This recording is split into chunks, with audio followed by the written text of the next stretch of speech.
Zion Williamson is living up to the promise that made him the #1 pick after missing the end of the 2021 season and the entire 21-22 season due to injury. He's shooting 60.2% from the field while averaging 26 points, 7 boards, and 4.5 assists per game this season. The best part is that he has led the Pelicans to a 23-13 record, putting them in 3rd place in the Western Conference at the time of this video. The Pelicans are able to play big and small. Any variation may feature 2 or 3 elite scorers, when healthy Zion being the most dangerous.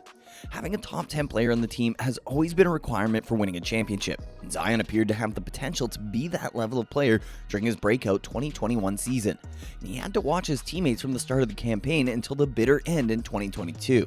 He clearly benefited from that experience, and he now resembles the kind of player who can not only check the box for the best player on the best team of the regular season when discussing MVP awards, but also be the best player on a legitimate title contender.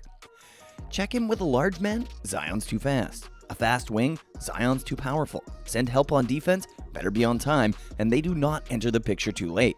Yes, you won't be able to force Zion to do anything. Even so, the majority of NBA greats begin their careers with characteristics that set them apart from others. Each brings a unique skill or physical characteristic that sets them apart from the pack, and the athletic abilities of LeBron James and Michael Jordan were once in a generation. Kobe Bryant and Steph Curry were relentless shot makers. Larry Bird and Luka Doncic are basketball geniuses who can dissect any defense. Zion Williamson is distinct from all of them and everyone else. However, his road to greatness is beginning to appear to be just as incontestable as it was for them. Williamson's extraordinary performance in the Pelicans' victory over the Timberwolves exemplified what sets him apart from other NBA players. He scored 43 points, a career high. He scored the Pels' final 14 points of the night, taking Minnesota's leads from them late in the game. Additionally, he made 14 of 19 free throws. Despite their amount, those numbers do not quite capture his special night. He frequently seemed as though he was playing a different game in comparison to every other person on the floor. He's playing football and we're playing basketball, Minnesota guard D'Angelo Russell said after the game.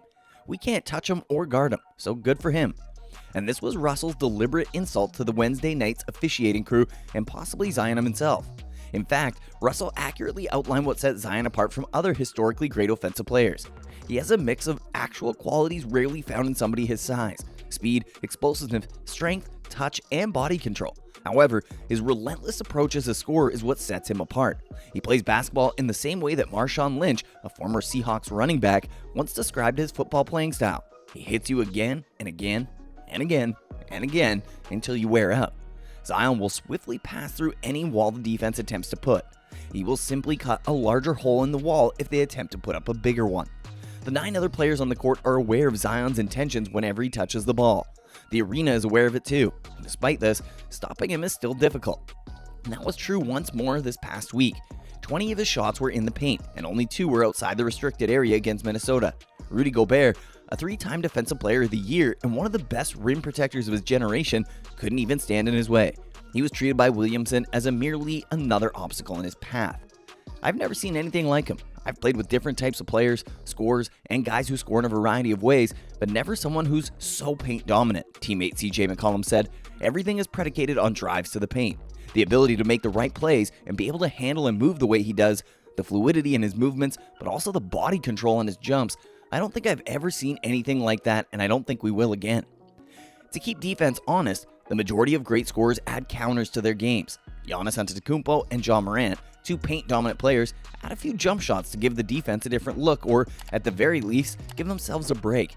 On the other hand, Williamson never lets go of the gas pedal. Every chance he gets, he wants to shoot directly at his defender and get to the rim. And this is happening while he's being double and triple teamed almost every time he touches the ball. However, unlike Shaquille O'Neal, he's not dominating smaller players in the post. As a point guard, he's handling the ball on the perimeter. Multiple bodies can block his path and prepare for his approach with defenses. Even then, they still can't stay in front of him. Players, even those with much smaller roles than Williamson, rarely experience the consistent downhill pressure that he applies to defenses. In December, he was averaging 29.8 points, 7.5 rebounds, and 5.1 assists. He has effortlessly carried the Pelicans' offense while battling through a crowd of bodies that few others have to constantly see. Williamson has had more opportunities to take charge of the offense in high-pressure situations as a result of the absence of Brandon Ingram, who is still out with a toe injury. Williamson has made the most of these chances. Once the roster is fully healthy, finding a balance between Williamson and Ingram in late-game situations will be crucial. As his decision-making and court vision improve, it is hoped that Williamson will become even more difficult to slow down later in games. Teams will be forced to send him multiple bodies, which should make it easier for Ingram, McCollum, and shooters like Trey Murphy to get looks. His ability to take over games late, his shooting, and his defense, all of which were put to test in high-stakes games, are, however, more tangible indicators of his progress towards greatness. One of the league's best players this year, and without a doubt one of the most dominating big men we've seen in a long time, when Zion is determined to score at the rim and make the decision to be aggressive, it is very difficult for defenses to stop him.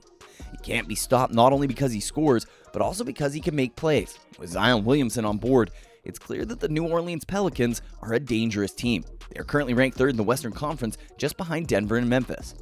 Jose Alvarado notably predicted that the team would be championship caliber with Zion Williamson back, and due to the team already having players that can play at a high level. Of course, playoff success does not always follow regular season success.